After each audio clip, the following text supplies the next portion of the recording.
Shalom, selamat pagi, selamat kita bertemu kembali dalam kasih Tuhan Yesus Kristus. Bapak Ibu dan saudara-saudara kita yang kami kasihi, sebentar kita akan melakukan aktivitas kita sepanjang satu hari ini. Sebelumnya kita akan terlebih dahulu disapa oleh firman Tuhan. Karena itu sebelum kita mendengarkan firman Tuhan, marilah kita bersatu di dalam doa. Terima kasih Tuhan yang baik. Kami bersyukur memiliki Allah seperti Engkau yang memperhatikan kehidupan kami. Engkau memberikan apa yang kami perlukan, matahari, udara yang bersih, dan Engkau memberikan kekuatan baru, kesehatan baru, dan nafas kehidupan. Karena itu kami bersyukur kepadamu atas semua kebaikan-Mu, dan sebentar kami akan mendengarkan firman Tuhan. Biarlah Roh Kudus menguatkan kami untuk memahami firman Tuhan dan melakukannya di dalam kehidupan kami setiap hari. Terpujilah Engkau Tuhan, dalam Yesus Kristus kami berdoa dan mengucap syukur. Amin. Firman Tuhan untuk kita pada hari ini diambil dari Yohanes pasal 12 ayat 26. Demikian bunyinya. Barang siapa melayani aku, ia harus mengikut aku. Dan di mana aku berada, di situ pun pelayanku akan berada.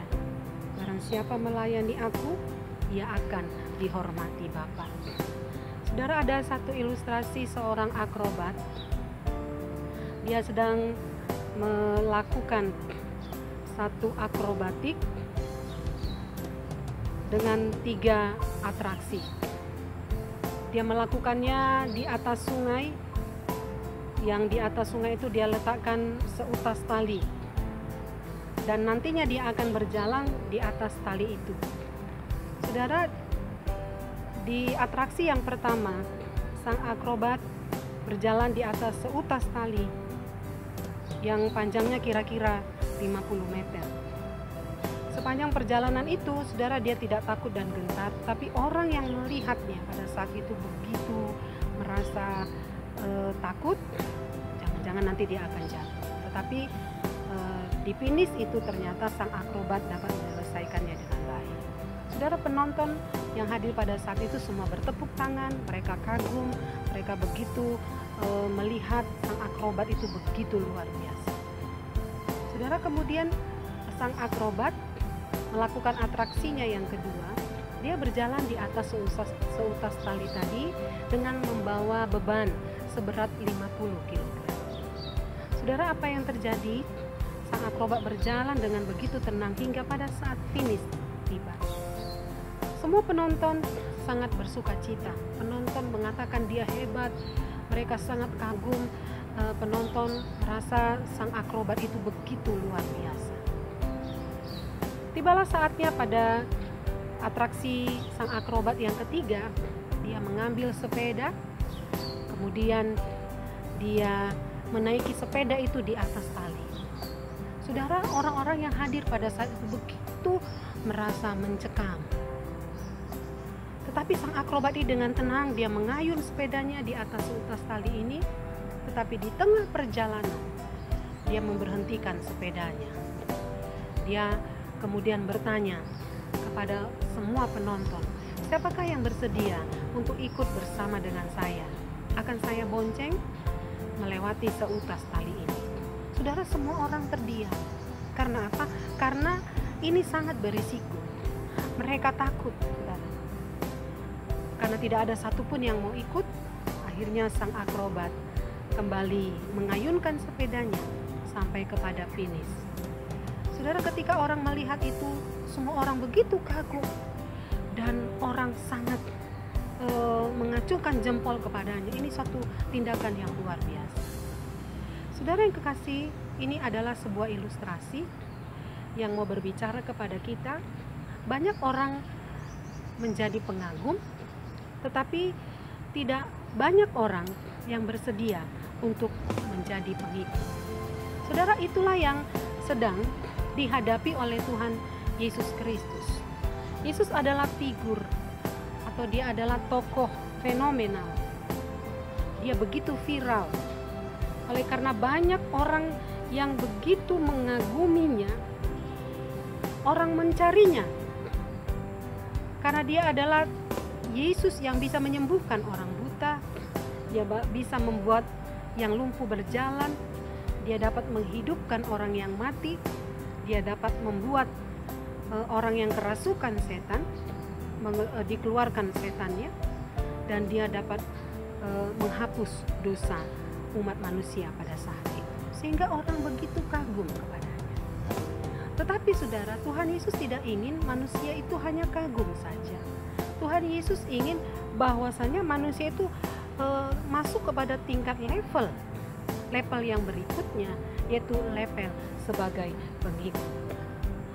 Saudara, berbicara tentang pengikut Tuhan Yesus, ini mau mengatakan kepada kita, ketika orang mau mengikuti dia, tentu ini bisa kita bayangkan Yesus ada di depan dan kita ada di belakangnya. Artinya kita mengikuti jejak-jejak kaki Yesus, mengikuti jejak-jejak hidup Yesus. Apakah jejak-jejak hidup Yesus? Saudara, kalau kita perhatikan jejak hidup Yesus itu punya tujuan hidup yang jelas.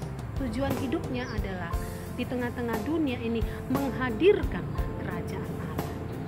Demikian pengikut Tuhan Yesus ketika ada di dunia ini sebaiknya adalah menghadirkan kerajaan Allah. Yang kedua, jejak hidup Yesus, dia berani membayar harga. Harga apa yang mau diambil, saudara? Yaitu dia berani menjalani proses hidup yang berat. Proses hidup yang berat itu adalah pengorbanan. Yesus berani berkorban untuk menyelamatkan banyak orang. Kemudian jejak yang ketiga, selama hidup Yesus fokus mengasihi, bukan membenci, bukan menghakimi atau mendendam. Itu barang siapa yang hendak mengikut Yesus, dia harus berani, punya keberanian untuk mengasihi, tetapi melupakan untuk mendendam dan membenci. Dan yang keempat, Yesus memiliki motivasi yang tulus. Ketika dia melakukan banyak kebaikan, motivasinya sangat tulus. Motivasinya sangat didorong oleh belas kasihan, didorong untuk menolong dan membantu. Tidak ada unek-unek apapun ketika Yesus menolong banyak orang. Saudara, Tuhan Yesus mau supaya murid-murid dan orang-orang yang percaya kepadanya masuk kepada level yang kedua ini. Setelah masuk kepada level yang kedua, maka Tuhan Yesus mau kita masuk kepada level yang ketiga. Apa itu level yang ketiga? Yaitu sebagai pelayan. Sebagai pelayan-pelayan Tuhan di tengah-tengah dunia ini. Saudara, kita yang mengatakan sebagai pelayan di tengah-tengah gereja, apa sajakah itu? Mungkin kita aktivis di tengah-tengah gereja kita. Mungkin kita sebagai guru sekolah minggu, sebagai pendeta, sebagai parhalado, atau hamba-hamba Tuhan, saudara.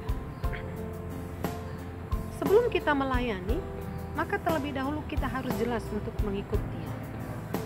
Dan pelayanan yang kita lakukan di tengah-tengah dunia ini hendaknya seperti pelayanan yang dilakukan oleh Tuhan Yesus. Karena itu ketika kita melayani, Tuhan Yesus mengingatkan kita hari ini supaya ketika kita melayani, kita fokus kepada Yesus.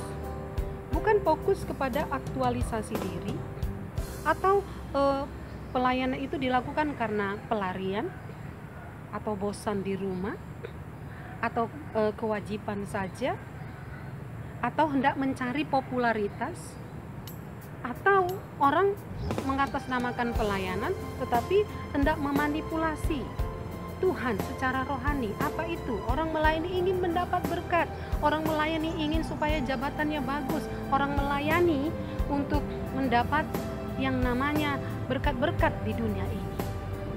Saudara, kalau pelayanan yang demikian itu adalah pelayanan yang fokus kepada aktualisasi diri.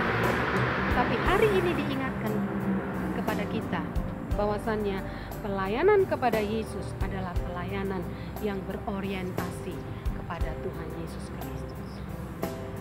Bila kita sudah masuk kepada level yang ketiga ini, kita masuk kepada level yang keempat.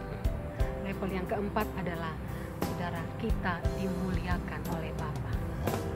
Bapa menghormati kita, Bapa memuliakan kita. Saudara, ketika kita melayani, Bapa akan memuliakan kita. Karena itu kalaupun di tengah-tengah pelayanan kita ada banyak orang tidak menghargai apa yang kita lakukan, ada banyak orang yang tidak kagum dengan apa yang kita lakukan, bahkan orang membenci apa yang kita lakukan, tetapi firman Tuhan hari ini berkata kepada kita, kalau kita melayani, maka Tuhan menghormati kita. Hormat dari Bapa itu jauh lebih baik dan jauh lebih mulia dan mendatangkan damai sejahtera. Karena itu saudara yang dikasihi oleh Tuhan, hari ini firman Tuhan menyapa kita. Apapun bentuk pelayanan kita pada saat ini, baik kita melayani di kantor tempat kita bekerja, kita melayani di tengah-tengah rumah tangga, kita melayani di tengah-tengah bait Allah, firman Tuhan menggugah kita. Pertama sekali yang kita butuhkan adalah mengagumi Tuhan, kemudian mengikuti jejak-jejak kakinya, maka pelayanan kita akan benar. Setelah itu saudara, kita akan dimuliakan oleh Bapa kita yang di surga. Selamat melayani, Tuhan memberkati kita. Amin. Kita berdoa. Terima kasih Tuhan, setiap kepercayaan yang Engkau berikan kepada kami sebagai umat-Mu, dimanapun kami berada, melayani pekerjaan Tuhan di dunia ini. Kami disapa oleh firman Tuhan.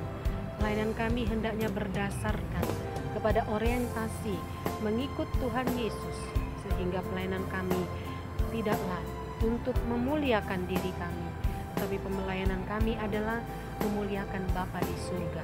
Dengan demikian Bapa di surga juga menghormati dan memuliakan kami. Terima kasih firman-Mu mengingatkan kami untuk pelayanan yang lebih murni, pelayanan yang lebih memuliakan Allah, bukan untuk mencari popularitas atau mencari kemuliaan pribadi. Terima kasih Tuhan, kiranya Engkau mengingatkan kami selalu akan firman-Mu pada saat ini. Karena itu dengarkan doa kami Tuhan, di dalam kami akan melalui aktivitas kami satu hari ini. Biarlah Roh Kudus menyertai kami, membimbing kami. Dengarkan doa kami Bapa, Yesus Kristus kami berdoa dan mengucap syukur. Amin. Shalom, Tuhan memberkati. Selamat kita melakukan aktivitas pada saat